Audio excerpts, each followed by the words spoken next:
Hello everyone, ओम नमः शिवाय, जय भोलेनाथ। कैसे हो आप सब लोग? आई होप आप सब लोग बहुत अच्छे होंगे। आज हम जो रीडिंग करने जा रहे हैं वो देखेंगे कि इस वक्त जो है आपके पर्सन के दिल दिमाग में क्या चल रहा है, क्या छाया हुआ है।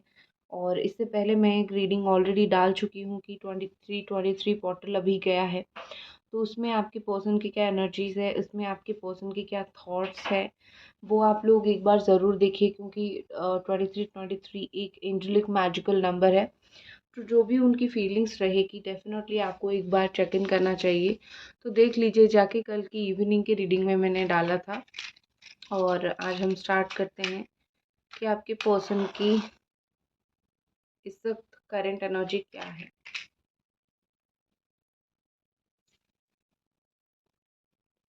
ये कहीं ना कहीं एक टाइमलेस रीडिंग रहने वाली है, तो इस टाइमलेस रीडिंग को आप लोग कभी भी देख सकते हो, जनरल स्पेसिफिक नहीं है। ठीक है, ठीक है।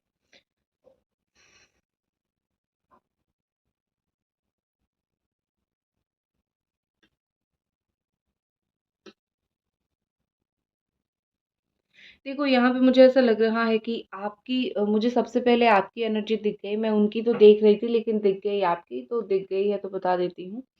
आप मुझे बहुत ज़्यादा ओवर फॉरगिविंग यहाँ पे दिख रहे हो। ठीक है, मतलब जैसे होता है ना कि कुछ लोग ज़रूरत से बहुत ज़्यादा ही माफ़ करने लगते हैं, तो आप मुझे ओवर फॉरगिविंग दिख रही हो। इसके वजह से शायद यहाँ पे प्रॉब्लम हो रहा है। ठीक है, आपको वो नहीं बनना है। जहाँ पे आपकी गलती नहीं है वहाँ पे आपको सिर्फ इनको पाने के लिए झुकना नहीं है। ठीक है, तो यहाँ पे वो चीज़ मुझे दिख रही है। लेकिन खैर, मैं फीलिंग्स की तरफ जाऊँगी। सो यहाँ पे मुझे ऐसा दिख रहा है कि ये पर्सन की आदत है बार बार ये आपसे जो इजीली, क्योंकि आप फॉरगिविंग हो तो इजीली आपसे माफ़ी इनको मिल जाती है। सो कहीं ना कहीं मुझे यहाँ पे ऐसा लग रहा है कि वो बार बार इसी चीज़ का फ़ायदा उठाने की कोशिश कर रहे हैं। वो बार बार आपके लाइफ में इसी चीज़ की वजह से आ रहे हैं, क्योंकि वो आपको फॉरगिविंग पाते हैं। ठीक है, दोबारा सेकंड चांस ये पर्सन चाहते हैं। लेकिन देखो, ये जो सेकंड चांस चाहते हैं, उनका कोई इंटेंशन आपको लेके गलत तो नहीं है। ठीक है, कि सेकंड चांस लेके फिर से धोखा दूं। बट ऑनेस्टली यहाँ पे मुझे ऐसा लग रहा है कि उनकी ये आदत बन चुकी है कि बार बार आपके पास आना, बार बार आपको हर्ट करना, और दोबारा से दोबारा आप मौका दे देते हो और मौका लेके चले जाना। ठीक है, सो कहीं ना कहीं मुझे यहाँ पे ऐसा लग रहा है कि आपके प्यार का ये पर्सन कहीं न कहीं, मतलब आपकी इनोसेंस का फ़ायदा उठा रहे हैं कि तुम तो मुझे माफ़ी देते भी हो, एक्सेप्ट भी करते हो, तो आपकी इनोसेंस का जो फ़ायदा उठा रहे हैं, वही चीज़ मुझे यहाँ पे पसंद नहीं आ रहा है। लेकिन वो जितनी बार भी आते हैं, कहीं न कहीं फीलिंग्स की वज़ह से आते हैं। मतलब उनकी अंदर फीलिंग्स है तब भी वो आते हैं, ऐसा टाइम पास के लिए नहीं आते हैं। ठीक है, सो ये कभी भी दिमाग में मत पाल के मत बैठना कि ये टाइम पास के लिए आ रहे हैं और इनको कोई फीलिंग्स नहीं है। ठीक है, यहाँ पे मुझे ऐसा दिख रहा है कि आपकी पर्सन जो है अ, उनकी, मतलब ये कि एक अधिकार जो जताना होता है ना कि आप अगर इनकी लाइफ में अधिकार जताना चाहो, वो आपको वो अधिकार नहीं देते हैं। लेकिन वो अपने लाइफ में अपना जो, मतलब अपने लाइफ में आपके लाइफ में जो है अधिकार वो सब पाना चाहते हैं। अपने लाइफ में आपको कोई अधिकार नहीं देना चाहते सवाल पूछने का। लेकिन आपके लाइफ में उनको अधिकार चाहिए एज अ बॉयफ्रेंड का, लवर का, गर्लफ्रेंड का, पार्टनर का। मतलब उनको हमेशा ये है कि तुम जो अपने लाइफ में डिसीजंस लेते हो, वो सारा कुछ मेरे इर्द गिर्द लो, सारा कुछ मेरे बारे में सोच के लो। ठीक है, और बहुत ज़िद्दी मुझे ये दिख रहे हैं, और ज़िद पे उतर आए तो कुछ भी कर सकते हैं। ज़िद पे आके आपको छोड़ भी सकते हैं, ज़िद पे आके आपको हासिल भी कर सकते हैं। तो मुझे ये बहुत ज़्यादा ज़िद्दी बनते हुए यहाँ पे, ज़िद्दी होते हुए यहाँ पे दिख रहे हैं।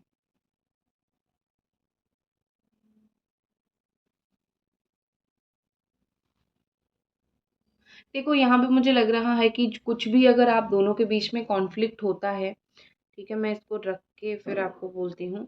ठीक है, कुछ भी आप दोनों के बीच में कॉन्फ्लिक्ट होता है, कहीं ना कहीं यहाँ पे सिचुएशन ऐसी होती है कि वो बात क्लियर नहीं करते हैं। जो भी कॉन्फ्लिक्ट होती है, जो भी प्रॉब्लम्स होती है, वो विदाउट एनी सोल्यूशन चीज़ें वैसे का वैसा रुक जाता है। और गाइस, यहाँ पे एक चीज़ पता नहीं क्यों मुझे ऐसा लग रहा है कि अगर मैं आपको रेमेडी भी दूंगी, आप उस चीज़ का वेट ज़रूर करना। ठीक है, तो मुझे यहाँ पे ऐसा लग रहा है कि कोई भी कॉन्फ्लिक्ट होता है तो वो प्रॉपर या तो आपको सॉल्यूशन नहीं देते हैं, या फिर प्रॉपरली आपके साथ वो बात नहीं करते हैं। आप वेट करते रहते हो इनके साथ कब थोड़ा-सा मैं बात करूँ उस चीज़ को लेके, लेकिन ये बात नहीं करते हैं। विदाउट एनी रियल सॉल्यूशन आप यहाँ पे बहुत ज़्यादा ही परेशान रहते हो, ठीक है? तो यहाँ पे मुझे बेसिकली लग रहा है कि ये पर्सन आपको टेकन फॉर ग्रांटेड में लेते हैं, इसीलिए वो आपको कोई प्रॉपर सॉल्यूशन नहीं देते हैं, क्योंकि उनको लगता है कि आप कुछ भी हो जाए, आप परेशान रहोगे, फिर मैं 10 दिन के बाद जाके प्यार से बात करूँगा तो आप बात करोगे, ठीक है? ये उनका थॉट है। ये पर्सन मुझे कभी-कभी बहुत ओवर कॉन्शियस दिखते हैं, ठीक है? मतलब कभी-कभी वो ऐसा होते हैं कि बहुत कॉन्शियसनेस उनके अंदर आ जाता है कि मेरा रिलेशनशिप है, तो मैं बहुत सोच समझ के, बहुत कॉन्शियस एनर्जी के साथ मैं इस रिश्ते में रहूँ, और कभी-कभी बहुत केयरलेस हो जाते हैं। आपको बिना पूछे लाइफ में बहुत सारे काम कर देते हैं, आगे बढ़ जाते हैं, और जब आपको चीज़ें पता चलती है तो कहीं न कहीं आपको लगता है कि इन्होंने तो मेरे को कुछ बताया नहीं, ये तो मुझे कुछ बोले ही नहीं, ठीक है? मैं एक करके एनर्जी देख रही हूँ, ठीक है?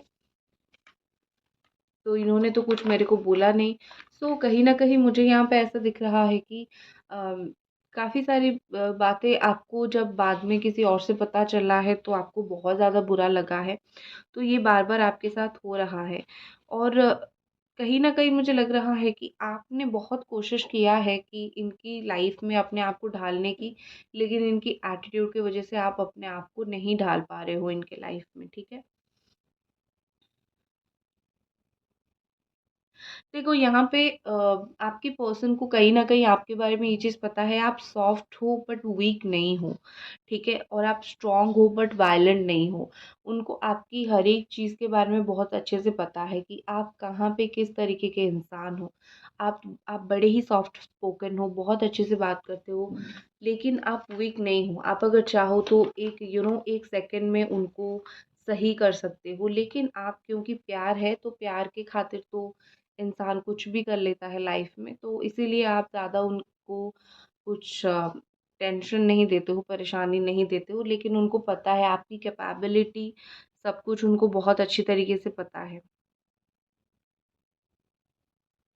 देखो यहाँ पे मुझे ऐसा लग रहा है कि उन्होंने डिसाइड किया है कि मैं ये रिश्ते के ऊपर काम करूँगा, या फिर काम करूँगी। कोई भी अगर ऐसी प्रॉब्लम आ गई है जहाँ पे आप दोनों कहीं न कहीं फ़ील कर रहे थे कि इस चीज़ का कोई भी सॉल्यूशन नहीं है, पता नहीं हमारा रिश्ता कभी सॉल्यूशन की तरफ जाएगा या फिर नहीं, ठीक है?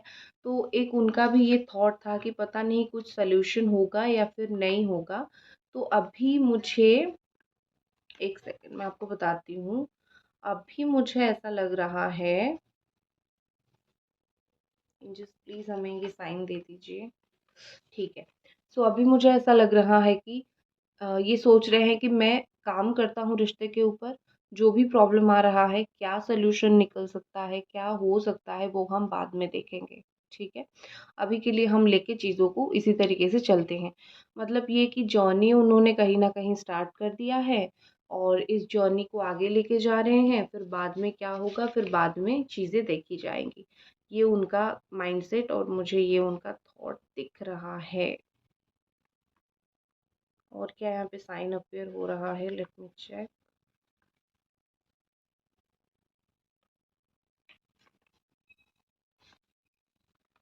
आप में से कुछ लोग सोच रहे होंगे मैं ये क्या कर रही हूँ, मैं साइन देख रही हूँ कि यूनिवर्स की तरफ से यहाँ पे क्या साइन आ रहे हैं। चलो अब मैं कैंडल चेंज करती हूँ। हम्म, तो दूसरे कैंडल से मैं देख लेती हूँ कि अभी क्या है, कभी अभी क्या सिचुएशन और है आपके पर्सन के दिल दिमाग में, अभी और क्या चल रहा है। कुछ चीज़ें मुझे यहाँ पे ऐसा लग रहा है कि कुछ चीज़ें वो अपने जीवन में कर रहे हैं, जिस चीज़ का वो आई थिंक आपका अप्रूवल लेना चाहते हैं। देखो आप अगर उनको बार-बार कॉल या फिर मैसेज करते हो और ये रिस्पॉन्ड नहीं करते हैं, तो या तो इनके ऊपर किसी का नज़र है, वो उस चीज़ को लेके थोड़ा डरते हैं कि मेरे ऊपर इस पर्सन का, इस व्यक्ति का, इस चीज़ का नज़र है, तो मैं अगर तुम्हें कॉल मैसेज का रिप्लाई करता हूँ, तो फटाक से मुझे वहाँ पे आंसर करना पड़ेगा। वो थर्ड पार्टी हो सकती है, वो कोई भी हो सकता है या फिर हो सकती है, तो वो उस चीज़ की वजह से आपको आंसर्स नहीं करते हैं। उनको ऐसा, मतलब उनको वो नहीं देनी है, जो हम लोग देते हैं ना, कि किसी को फरियाद करते हैं कि मुझे मैंने इससे बात कर लिया तो मुझे माफ़ कर दो, इसी तरीके से। तो कहीं न कहीं ये बार-बार किसी थर्ड पार्टी को नहीं समझा सकते हैं, ये आपके साथ क्यों बात कर रहे हैं। तो इसीलिए ये चोरी-छुपे कैसे आपसे बात करें, उस चीज़ का प्लान करते हुए मुझे यहाँ पे दिख रहे हैं। और मैं आपको एक चीज़ बताती हूँ, मुझे यहाँ पे ऐसा दिख रहा है कि कुछ लोगों के पार्टनर मतलब तोड़ जाते हैं बिल्कुल, जब भी आते हैं आपको पूरी तरीके से तोड़ जाते हैं, बिखर के छोड़ के चले जाते हैं। तो जो लोगों के पार्टनर ऐसे हैं, मैं उन लोगों को सिर्फ़ इतना बोलूँगी कि अगर आपको लगता है कि ये पर्सन आपके लिए सही नहीं है, तो डेफ़िनेटली आप इस रिश्ते से मूव ऑन कर लेना, क्योंकि सब लोग जो भी करंट एनर्जी देख रहे हो, वो सही पार्टनर के लिए देख रहे हो, मैं नहीं बोलूँगी। कुछ-कुछ कार्मिक पार्टनर्स के लिए भी देख रहे हो।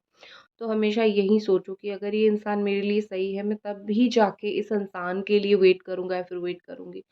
एक कोई भी पॉइंट पे अगर आपको ये लगने लगे कि no, this person is not right, मैं कितना भी इसके लिए करूँ, ये एहसान फरामोश मुँह से नहीं समझता है, तो आपको इस रिश्ते में रहने का कोई मतलब सही ही नहीं है, क्योंकि वो पर्सन आप जैसा एक अच्छा इंसान डिज़र्व नहीं करते हैं।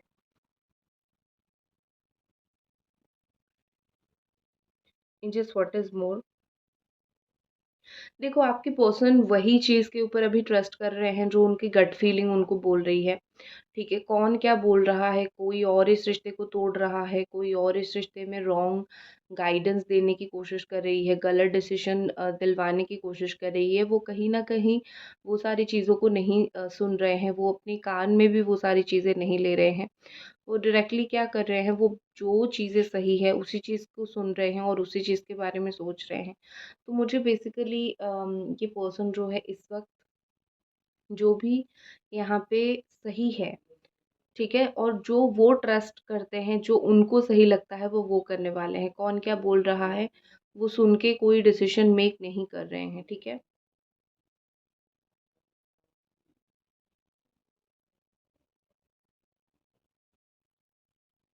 Okay. So let's do a flame reading और देखते हैं कि और ये पर्सन की इस वक़्त क्या थिंकिंग है और ये पर्सन इस वक़्त क्या सोच रहे हैं, इनके दिल दिमाग में क्या चल रहा है। एंजल्स प्लीज़ हमें गाइड करें और प्लीज़ बताएँ।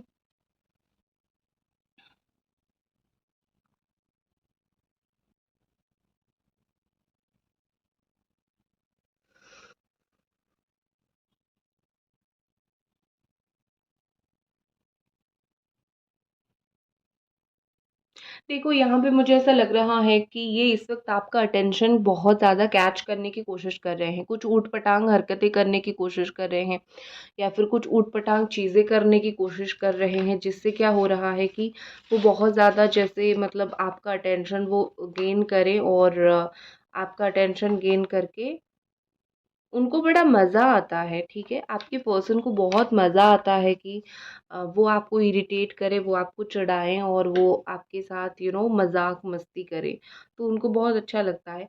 देखो, मुझे ऐसा लग रहा है कि वो आपके साथ ज़्यादा फाइटिंग अभी नहीं कर रहे हैं। This person is not fighting for you with you anymore, but this person is fighting for you. आपके लिए अगर कहीं पे स्टैंड लेना पड़े, अगर कहीं पे खड़ा होना पड़े, वो काम करेंगे, लेकिन वो आपके साथ लड़ाई झगड़ा नहीं कर रहे हैं, क्योंकि उनको कहीं न कहीं ये लग रहा है कि तुम तो मेरे ही हो, तो तुम्हारे साथ आर्गुमेंट करके, तुम्हारे साथ झगड़ा करके क्या फ़ायदा है? तुम तो मेरे रहने वाले हो, सो ये थोड़ी-सी है। अगर ये पर्सन आपको ये क्विक रिप्लाई नहीं करते हैं और अगर आप नहीं करते हो तो उनका पारा बिल्कुल चढ़ जाता है, उनको गुस्सा बहुत आ जाता है कि कैसे तुम मुझे इग्नोर कर सकते हो, ठीक है? एंड देखो यहाँ पे आपके पर्सन जहाँ पे भी है दुनिया के किसी भी कोने में है, वो बिल्कुल भी जेलसी फ़ील नहीं कर रहे हैं, क्योंकि उनको आपके ऊपर भरोसा है, आपकी लॉयल्टी के ऊपर बिलीव है, ठीक है? तो यहाँ पे मुझे बहुत क्लियर ये चीज़ दिख रही है कि दिस पर्सन इज़ लाइक मैं क्यों जेलसी फ़ील करूँ, ठीक है? तुम तो हो, तुम तो मेरे लिए हो।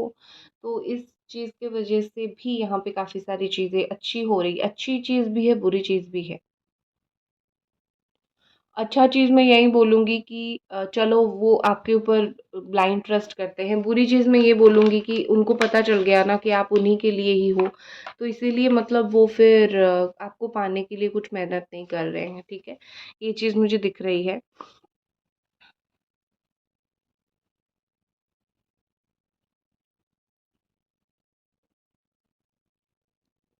ओके, सो देखो, ये पर्सन आपको हर तरफ से घेर के रख रहे हैं, क्योंकि ये जो वर्क्स है वो सब तरफ जा रहा है लेकिन इस तरफ नहीं आ रहा है। तो यहाँ पे मुझे ऐसा दिख रहा है कि ये पर्सन जो है आपको चारों तरफ घेर के रखने की कोशिश कर रहे हैं, चारों तरफ आपकी बाउंड्री सेट करने की कोशिश कर रहे हैं, जैसे आप कहीं निकल के चले ना जाओ, आप उनके हाथ से ना चले जाओ, ठीक है? इस वजह से नहीं क्योंकि वो पॉसेसिव है, इस वजह से वो आपको घेर के रखे हुए हैं क्योंकि उनका इंटरेस्ट आप में बहुत ज़्यादा है, ठीक है? वो अनइंटरेस्टेड नहीं है, वो बहुत इंटरेस्टेड है आपके ऊपर अभी।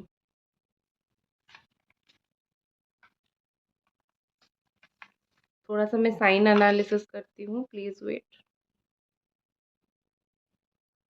3 1 2 एंड 3, यहाँ पे 3 पेटल्स मुझे दिख रहे हैं। सो ब्यूटीफुली आपका रिलेशनशिप ग्रूम होगा। आपको बहुत परेशान होने की ज़रूरत नहीं है। ये अगर 4 पेटल्स होता तो मैं बोलती कि चीज़ें ऑलरेडी फ्रूटफुल हो रही है, लेकिन ऐसा नहीं है।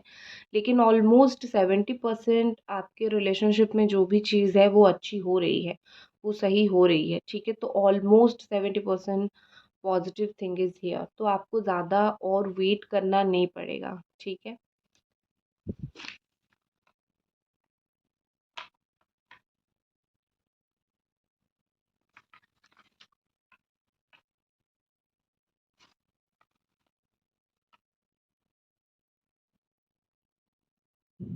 आपके पर्सन बहुत ज़्यादा ही सपोर्टिंग है, ठीक है?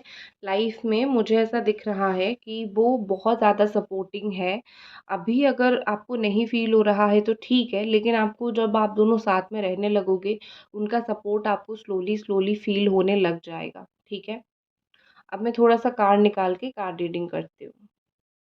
ओके, क्विकली नेक्स्ट एक्शन देखेंगे और उसके बाद हम डायरेक्टली बढ़ेंगे अ, हमारे रेमेडी की तरफ, ठीक है?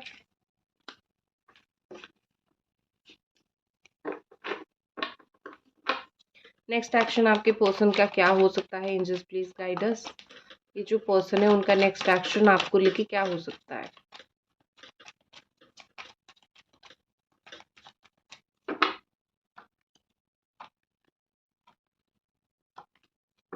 ओके, सो नेक्स्ट एक्शन मुझे यहाँ पे ऐसा दिख रहा है कि आने वाले 15 से 20 दिन के अंदर ये पर्सन डेफिनेटली आपको कॉल करने वाले हैं और 10 दिन तक तो बहुत ही ज़्यादा ही आपको स्टॉक करने वाले हैं, ठीक है? मतलब ये पहले आपको स्टॉक ही करेंगे और फिर कुछ दिन बाद जब जैसे टाइम निकलता जाएगा, टाइम बीतता जाएगा, ये आपको फाइनली कॉन्टैक्ट करेंगे। पॉजिटिव सोच रहे हैं, पॉजिटिव हैं। अगर आपका लॉन्ग डिस्टेंस का रिलेशनशिप है तो वो मिलने के लिए सोचेंगे और सीक्वेंस में बता देती हूँ कैसे होगा। सबसे पहले जो है वो कहीं न कहीं द वर्ल्ड एनर्जी में आएँगे। उनको कहीं न कहीं यही फ़ील होगा कि जो भी लाइफ़ में चीज़ें कंप्लीट होनी है, जो भी मुझे कंप्लीशन की तरफ चीज़ों को लेके जानी है, बस इसी स सॉरी इसी इंसान के साथ जो है लाइफ़ चीज़ें क जो है वो अच्छी होगी, ठीक है? इसी इंसान के साथ मैं अपनी लाइफ़ को कंटिन्यूटी में आगे लेके जाना चाहता हूँ या फिर लेके जाना ही अच्छा होगा। पहली चीज़ वो ये सोचेंगे, फिर वो आपको कॉन्टैक्ट करेंगे और कॉन्टैक्ट करने के बाद वो थोड़ा वक़्त लेंगे, वो थोड़ा-सा सोचेंगे कि क्या सही है, क्या गलत है, बात करूँ या फिर ना करूँ। फिर कुछ दिन के बाद जो है, ये फिर से आपको अगेन कॉन्टैक्ट करेंगे और जाके आपको अपने दिल की बात बताएँगे और फाइनली जो है, मुझे ऐसा लग रहा है कि वो आपको ये भी कन्फेस कर लेंगे कि वो किस तरीके से आपको चुपके से जो है वो देखते थे। ठीक है? सो बेसिकली अच्छी है, नेगेटिव एनर्जी नहीं है आपके पर्सन की, अच्छा खासा चीज़ मुझे दिख रहा है। लेकिन ये है कि ये सारा प्रोसेस वो बहुत हिडन करेंगे, बहुत छुपा के करेंगे, जैसे आपको आप भी उनसे बहुत सारे सवाल ना पूछो और सब कुछ वो करेंगे जो उनके मन में आएगा आपके लिए और 1 महीने का टाइम लगेगा और बहुत ज़िद्दी बहुत जैसे होता है ना कि मुझे करना ही करना है, ये ज़िद्दी तरीके से वो सारा चीज़ करेंगे। आप चाहे हाँ बोलो, ना बोलो, नो मैटर वो करेंगे ही करेंगे, ठीक है? अब हम रेमेडीज़ की तरफ बढ़ते हैं, तो रेमेडी के लिए सबसे पहले जो है आपको लेना है एक पेपर, मैं लेती हूँ। ओके, तो आपको पेपर लेना है और रेड कलर का पेन लेना है। आप जो भी रेमेडी करते हो याद रखो मेक श्योर आपको रेड कलर के पेन से करना है अगर आपको रीयूनियन के लिए करना है और अगर आपको कॉन्टैक्ट होने के लिए करना है तो ब्लू कलर के पेन से करना है, और अगर आपको करियर के लिए करना है तो ग्रीन कलर के पेन से या फिर येलो पेन से, मतलब इंक उसका येलो या फिर वो होना चाहिए, ठीक है, ग्रीन। तो अभी क्या करना क्या है आपके, अगर आप चाहते हो कि जल्दी कॉन्टैक्ट हो जाए, जल्दी ही ये पर्सन आपकी लाइफ में वापस आ जाए, ठीक है, तो पहले क्या करना है, आपके पर्सन का नाम ऊपर लिखना है, योर पर्सन नेम, उसके नीचे आपका नाम लिखना है, उसके नीचे आपको स्विच नंबर लिखने हैं, मैं बता देती हूँ। आप नोट कर दीजिए, 4829036526 2 ठीक है, ये स्विच नंबर है। और उसके बाद जो है आपको एक स्विच वर्ड लिखनी है, that is divine together, reunion के लिए, ठीक है। उसके नीचे आपको एक हर्ट का सिंबल बनाना है, मैं आपको हर्ट का सिंबल बना के दिखा देती हूँ यहाँ पे, इस तरीके से। जो लोग रेकी करते हैं वो बनाते हैं, बट मैं आपको बता देती हूँ, ठीक है। This is the symbol of heart, आपको इतना ही करना है। फिर आपको एक सिंपली रेड कैंडल जलाना है, सामने रेड कैंडल जला के रखना है। और फिर आपको लेफ्ट पाम पे रखना है, उसके ऊपर राइट पाम रखना है। स्ट्रेट 6 मिनट तक आपको जो है विजुअलाइज करना है, वो कैंडल को देख के या फिर आंख बंद करके, ठीक है। और फिर बहुत लोगों को समझ नहीं आता है, मैं समझा देती हूँ, करना है। और उसके बाद 6 मिनट के बाद आप इसको उसी तरीके से या तो कैंडल जला के करो या फिर नहीं जला के करो, लेकिन कंटिन्यूटी के साथ 42 डेज तक अगर आप करना चाहो तो आप डेफिनेटली उसको करो 42 डेज तक। और तब तक उसको करके अपनी तकिए के नीचे रखो, पर्स में रखो, जहाँ पे भी आपके लिए सूटेबल है आप वहाँ पे रखो। और 42 डेज जाने के बाद पानी में बहा दो, जलाना नहीं है, पानी में बहा दो या फिर कोई ऐसी जगह पे पानी में डाल दो, ठीक है। तो ये है, और इस रेमेडी को करने के बाद डेफिनेटली आपकी रीयूनियन हो जाएगी। पॉजिटिव माइंडसेट के साथ करोगे तो कुछ भी हो जाएगी। दैट्स इट, ये थी, और मिलते हैं अगली रीडिंग पे, तब तक अपना ख्याल रखें, बाय गाइस।